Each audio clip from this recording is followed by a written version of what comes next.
Lynn again. This is Lynn Logic. Welcome to this week's episode, Season 3, Episode 7, Mental Health and Lynnie the Pooh. Defense mechanisms are how trauma survivors handle their triggers. Mental health and Winnie the Pooh. My nickname as a kid was Lynnie the Pooh. I love that little bear. I figured I'd record this more casually. Next Saturday is my birthday, April 25th, and I will be at the Military and Veterans Kids Ball in Concord, or Concord. and before I go to a ball with children, I have to tell you a joke and get it out of my system. What did Cinderella say when she got to the ball? Okay, the joke's out. Let's move on. Quick recap. I am a widow of a cross-dressing alcoholic, and I'm a survivor of a blood clot in my brain caused by birth control pills, an experience that ultimately led to a hysterectomy. I'm also the daughter of a man who spent 23 years in prison. Trauma and I are well acquainted. Those are just the top 3 highlights. I may come across as a walking embodiment of Murphy's Law, but laughter has always been part of my survival plan. It really fucking has. Professionally, I've spent 25 years working in accounting and operations across real estate, car dealerships, and hotels. I also hold a BA in psychology. I have always loved patterns, numbers, and categories. Lynn Logic exists because of that love. Before we get into it, if you like thoughtful, honest conversations that don't pretend life is tidy, go ahead and like and subscribe and stick around. This channel grows by word of mouth, not bullshit. If you want to fast track into the Lynn Logic library, check out the combined videos, my narrative, and the worst day ever for a crash course. Also, Lynn Logic is now a podcast, which means you can listen to me while other people talk at you. You can find the podcast on Dystopia, YouTube, Apple, Amazon, iHeartRadio, Pandora, Patreon, and Spotify, which, like YouTube, Spotify holds both video and audio. I'm trying to be everywhere. Can you tell? Follow along on Facebook, Instagram, and TikTok too. It's so much fun to say. Over on Dystopia, I've made merch, because of course I did. My twisted sense of humor also comes with visuals. You're welcome. Let's get started. Let's talk about defense mechanisms. Here's the thing. When you are a PTSD, a product of tumultuous and shitty disasters, your brain feels like it's turned up to 11. Being aware of your triggers is super helpful. I'm learning mine and navigating them. However, when I get triggered, man, all bets are off. I'm an idiot, childish, mean, disrespectful. I'm surging with those neurotransmitters that I had for years. I was stuck in a constant state of fight or flight, and then the two blended together. And then you add years of exhaustion and burnout and tiredness. I was in a deflated and defeated state, and I was comfortable there. Well, not comfortable. I gave up on me. Then my world shattered into a million pieces, and I saw that the foundation was truly built on red clay. Side quest. I want to explain this metaphor to y'all not in the South, and I'm using my Southern accent for effect. In the South, everything is built on a ground made of red clay. This means that the houses are built on red clay, and sometimes laziness wins out, and houses are built with slab bases instead of crawl spaces. Here's what happens. We get a lot of rain here. I mean, some of the best thunderstorms, and we have some of the hottest summers. What this means is that the red clay then soaks up the water and the rain and dries out in the heat, contracting and expanding each time. Hello, settlement cracks. That's what we call it. Like a house will ever truly be settled on red clay, the ground isn't. Why are we expecting more from a structure on it? Just saying. Alright. So here is the me of it. And I can say that. This is my show. I have a lifetime of people telling me to act my age. Act like a lady. Act like an adult. But I don't wanna. Never have. I made myself a lady of Scotland, so no matter what I'm acting like, I'm acting like a lady. My best friend did it before me, and she became a lord. She is Lord Bunny. Isn't that fucking great? I am Lady Lynn. Sounds like a stripper. But here is the bit. I have tried. I have tried acting how I was supposed to. I did the things in life that have been taught to me, what I should want for a happy life. But I wasn't happy. After my husband passed, I received words that I actually paid attention to. They were, now you would need to find your new normal. But the old normal was not good. I was not happy. I was not living and having fun. I stayed in my lane and my role. I was the dutiful wife, always faithful to a husband who was faithful to the bottle. I got a comment that said, "You're an adult. Welcome to the finger wagging bit." I'm familiar with these types of sentences, aren't we all? That you were making me uncomfortable, so I want to deter your behavior and shame you for laughing. Why? Leave me alone, I'm having fun. This thread did include him telling me I was projecting, and I responded, "Fuck yeah, I am. So what?" And welcome to this week's episode. Alright. I received my BA in psychology in 2001 from Warren Wilson College. I fucking love that school. Now, when I was in school, the DSM-4 was the reigning Bible for the diagnosis of psychological disorders.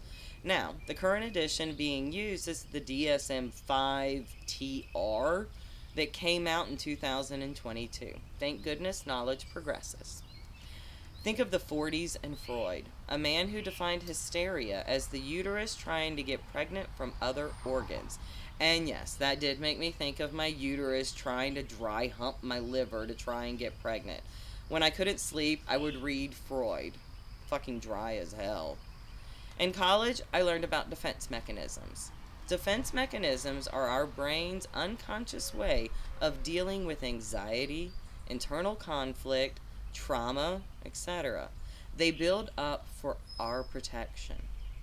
They are divided into 4 groups: pathological, immature, neurotic, and mature. So let's play the learning game. Level 1, pathological. These are the ones that are common in children and dreams, but seen as pathological or psychotic in adults. Oh god, this is going to get so fucked up so fast. Delusional projection. This is when someone holds tightly to a belief about what is happening outside of them, even when it is not based in reality. A lot of the times it shows up as fear, suspicion, or feeling like someone or something is out to get them. At the most extreme, you can see this in paranoid schizophrenia. When I was in college, we watched a video of a woman living with paranoid schizophrenia, and it stayed with me. She truly believed that Jesus had a shotgun pressed to the back of her head at all times. To her, that was not a metaphor or symbolism, that was her lived reality. Super fucked. In children, it is like an imaginary friend or playing make-believe. Wait, is LARPing a healthy version of this? Do that just for you. Denial. Not just a river in Egypt. It is refusing to accept external reality or facts because they are too threatening. Like denying an illness, terminal, mental, addiction.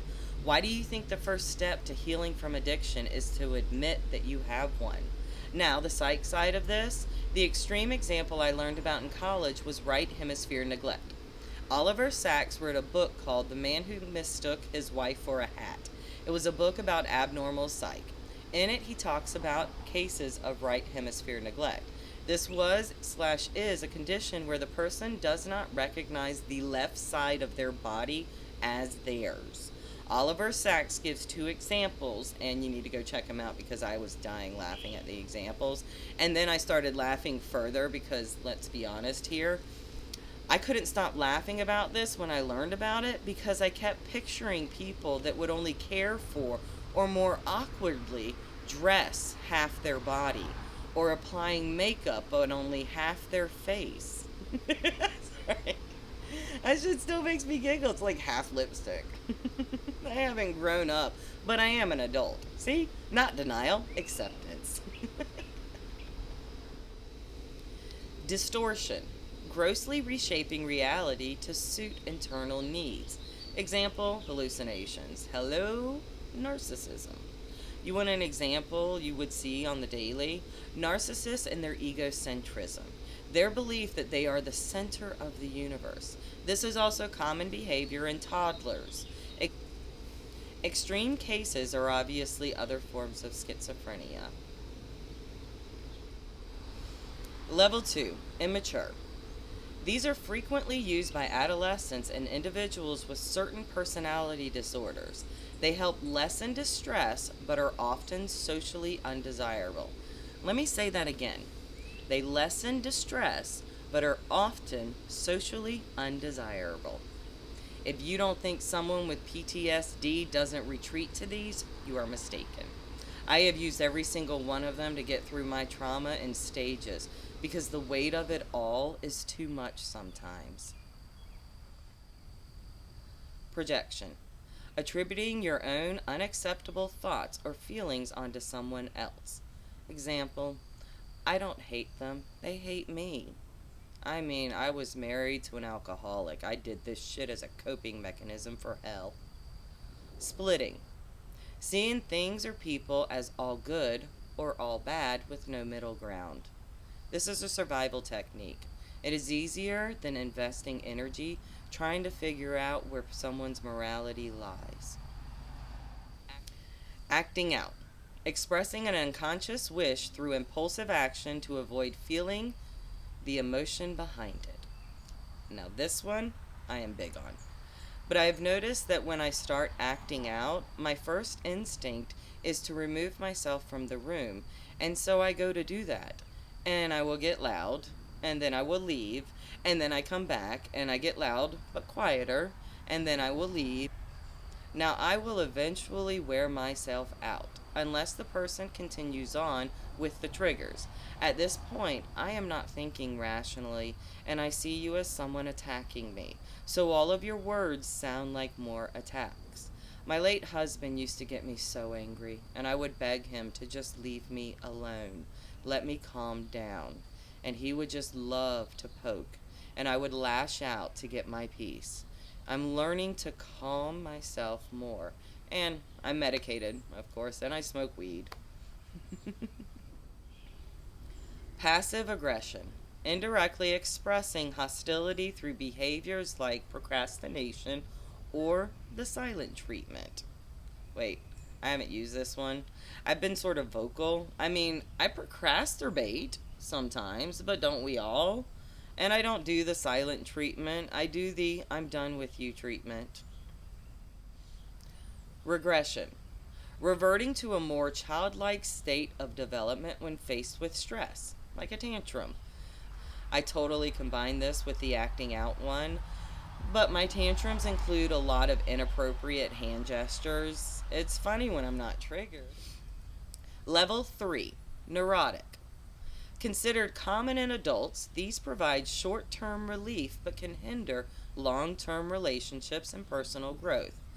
Yeah, I'm going to be honest with you on this one. I'm not familiar with these from a personal perspective, but I have worked for a bunch of narcissists and have a lifetime of dealing with addicts, which are narcissists with a vice. I have seen these many times and have painful examples. Displacement. Redirecting emotions from a threatening target to a safer substitute. Like yelling at a spouse after being yelled at by a boss. This was very common in my marriage and is the reason why my left ear is permanently damaged. Because that emotion that was redirected to me was angry and it was loud. Repression. Unconsciously blocking painful thoughts or memories from reaching awareness. I have seen this in so many addicts, not accepting the shitty things you did while you were fucked up. Saying things didn't happen, not because of memory, but because if you accept you were that person, then that means you can be that person again. As Cordelia from Buffy said, spank your inner moppet, meaning you are an adult. Take control of your actions, but at the very least, own up to them. Rationalization. Creating logical sounding excuses to justify unacceptable behavior or feelings. Now, I have seen these, and it is so weird because I love logic and love to do logic puzzles, and I love patterns. So when the logic doesn't actually logic, well, this fucks with me so bad. Reaction formation. Acting in the exact opposite way of your true, unacceptable feelings, like being overly kind to someone you dislike. Yeah. How many people do you know that hide from the world or are a person they think other people want them to be?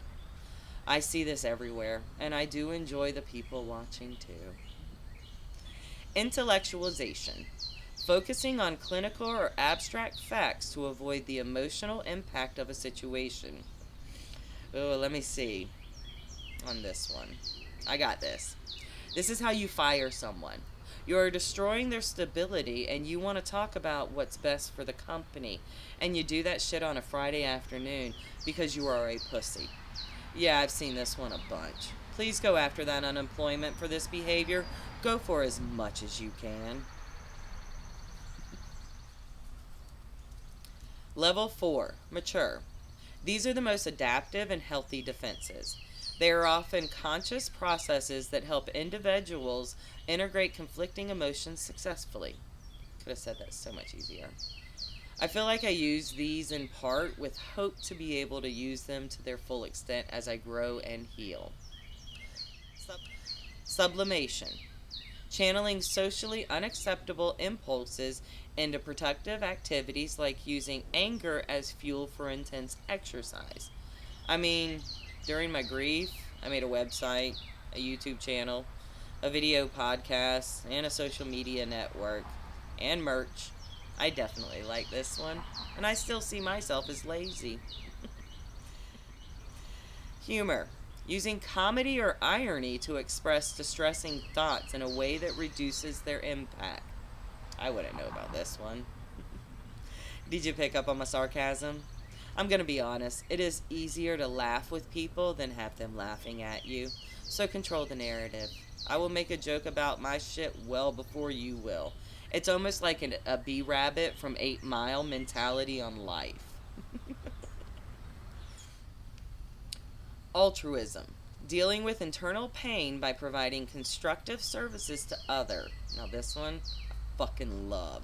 I try to do this every day. Suppression. A conscious decision to delay paying attention to a distressing thought or emotion to focus on the present. The PTSD is sort of blocking me on this one. If I could control my emotions like this, I wouldn't act out. I'm working on it though. Healing mentally and what psychology does, in my opinion, is to strengthen self-awareness and then how to heal using what you know about yourself. My survival is built in humor and laughter and hope. Look, nobody is perfect. No matter what they think of themselves, hell, I sure as shit don't want to be perfect.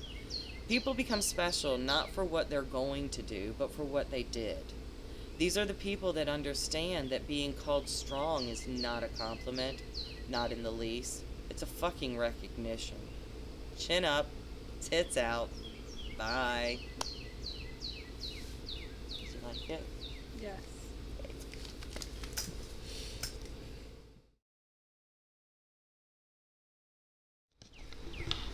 I don't want it so much in the shot, but it looks like a little black snake coming up to bite me. It's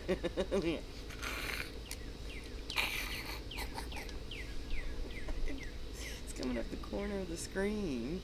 So it's like defense mechanisms.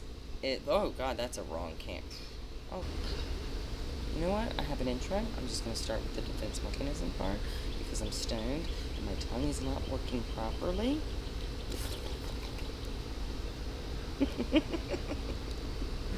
Mechanisms are how trauma survivors survivors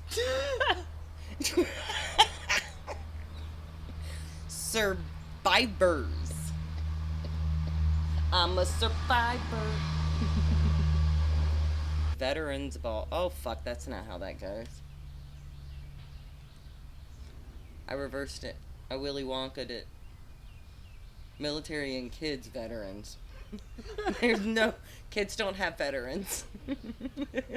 Totally Willy Wonka'd that shit.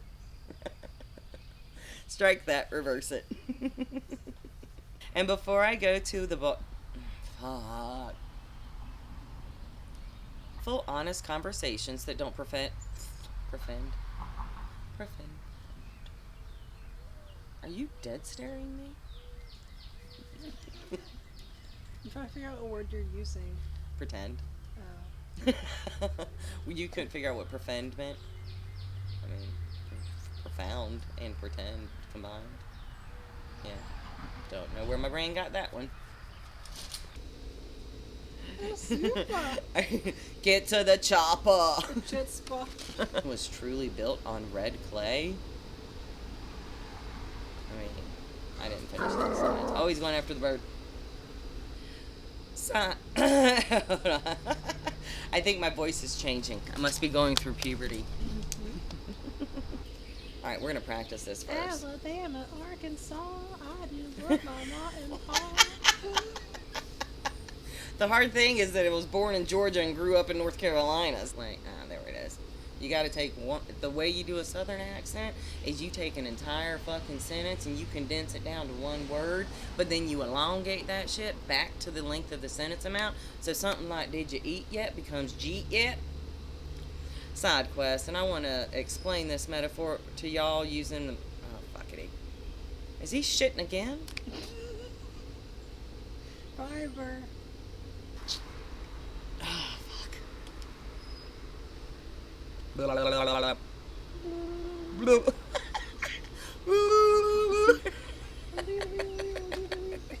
Deedle, deedle, deedle, deedle. Okay, let me try this again. Problem is, if I don't turn it off too quickly, I'll remain in it. I'll remain in that shit like a motherfucker, like a whore in church. Wait, no, whores don't stay in church, do they? I actually love some of the southern sayings that we have. Like, it's colder than a witch's titty in a brass bra. Mm-hmm. Or, yeah, hotter than a whore in church. What is the saying? Sweating more than a whore in church. Mm-hmm. That's what it was. I want to grab that little thing.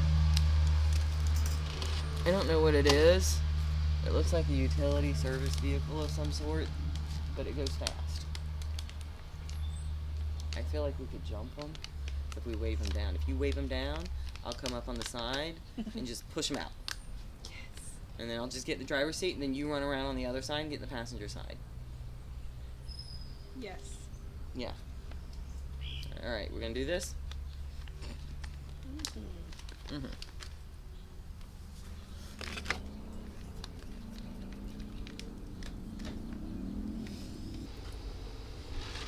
I don't care if it's watered down nasty. I just need something to clear my throat. Oh god, that's really, really sour.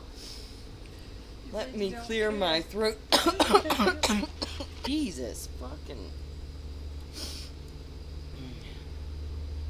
So how was Carowinds when you last went?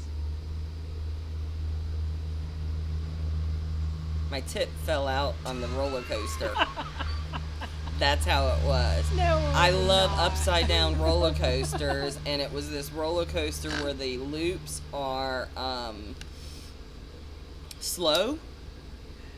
And I'm gonna tell you right now, the one thing my body doesn't do good is going upside down, because everything goes that direction, you know.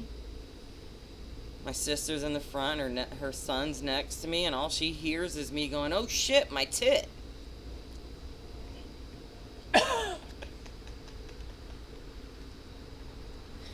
She was laughing her ass off. Are you kidding me? I've never seen my nephew turn that red. I was like, oh, you do have a little bit of the ginger in you. I still love roller coasters, though. Just maybe not slow upside down ones without my knowledge. You know? This is why I never wanted to do bungee jumping. Let me do something real quick. Change it so... Oops, shit, fuck.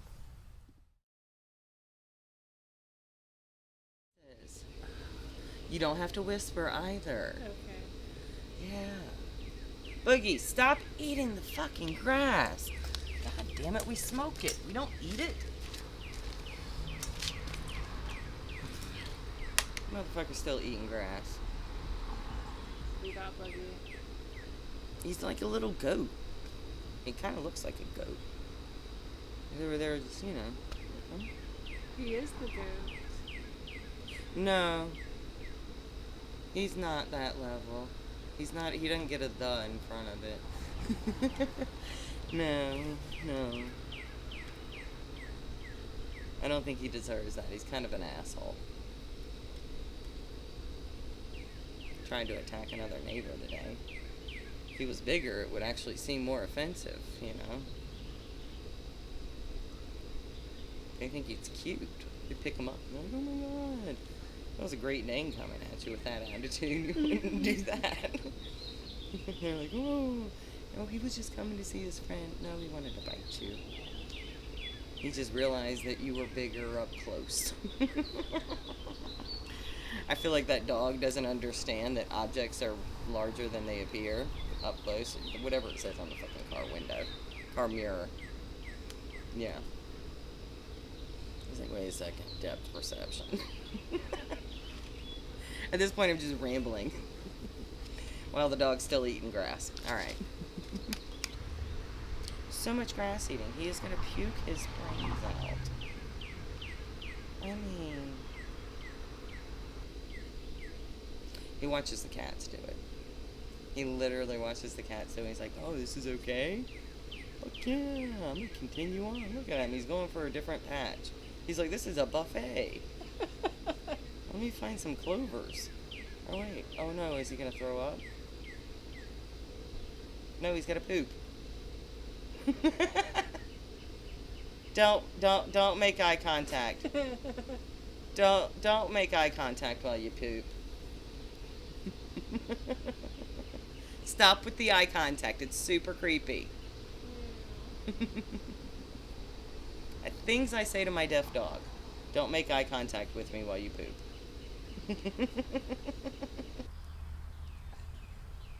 Okay, I'm going to go ahead and just say this. If they did not want Boogie's tail to be a handle, then evolution should not have curled it. Because it's handle shape. He's literally the embodiment of I'm a little teapot. Short and snout. Here is my handle. And here's my snout.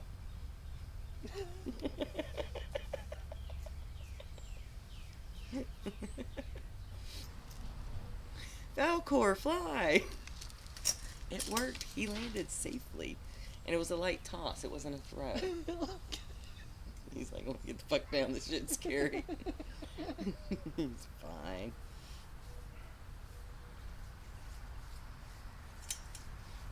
He'll settle.